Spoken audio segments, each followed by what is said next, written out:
YouTube and welcome back to another video, and in today's video I'm going to be unboxing this. This is the Revell 1/72nd scale P-47M Thunderbolt.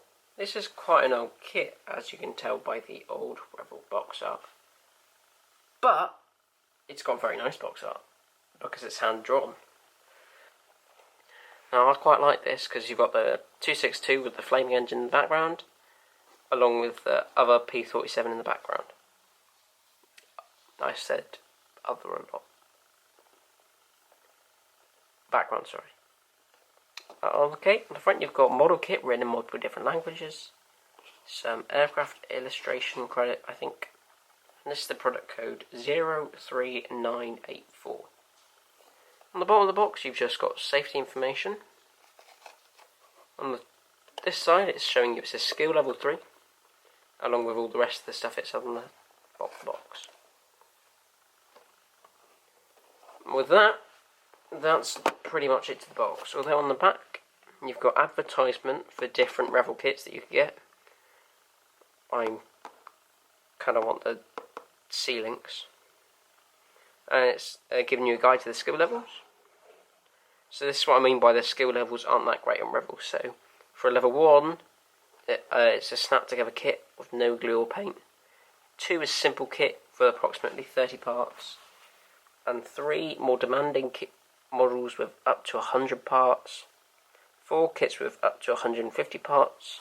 5 models with over 150 parts requiring a very high skill level. This is what I mean, it's just based off the part level and not actually how difficult the kit is. For example, it could be as easy as something like this, or it could be as hard as something like this. You just don't know when you get into it.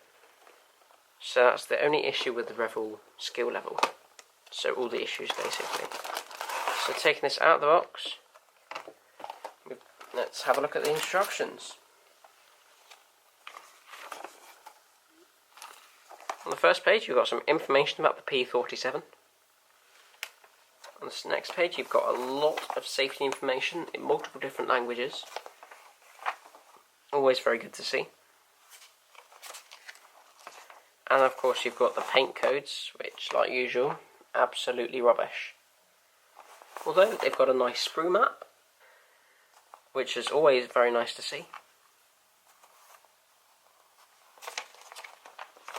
Then we've got a lot of things to do in each of these steps. So you're attaching the fuselage halves, the wings, drilling holes, so I'm guessing that's for like rockets or bombs. Then you're making the engine cowling, attaching the landing gear, so you can have it raised or lowered, it's up to you. And then finally you've got putting the canopy on, bombs or rockets or whatever you've decided you want to put on. Or why not both, which is probably what I'm going to end up doing. And of course you've got the paint scheme for the different, I'm guessing there's 2 different schemes. So yeah, it's 2 slightly different schemes. But that's pretty much it for the instructions, so they're not even in colour. Disappointing that. There's also, like usual with Revell, another book with extra safety information here. So let's have a look at the parts, shall we? Just take them out of the bag. So we've just got the canopy, comes loose in the bag, so it's actually quite scratched up. Shame to see, not what you like to see, is it? On this first sprue that I've picked up, you've got some very shallow panel lines, which is not that great to see.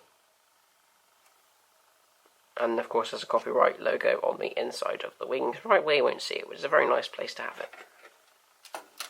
On this sprue you've got all the, what looks to be the rockets and the drop tanks. Here we've got the main fuselage halves and what looks to be quite a lot of flash. Like usual with these old Revell kits, you are going to find quite a bit of flash with them, so you just got to be a bit careful when you come to them and just look for like people who have built the kit and like ask them about the levels of flash. I don't, because I'm cool and regret many decisions I've made. Here we've got what looks to be a large engine cowling piece with more flash, and yeah, of course you've got the engine cowlings and the cowling cover. Finally, we're going to have a look at the clear parts. There seems doesn't look to be moulded very well. Has quite a few scratches on it, and of course there's flash at the bottom end here. Next up, we're going to just take a look at the decals. We've got quite a few decals. They seem to be alright. They don't look super thick, but I'd just recommend being a bit wary with them just in case they do turn out to be a bit thick. This looks to be, these decals were printed in 2013, so I'm guessing this is a 2013 rebox, but I'm not 100% sure because I haven't checked scale mates. I want to thank you all very, very much for watching. I really hope you enjoyed this video, and I'll see you all in the next one. Goodbye, and have a great day.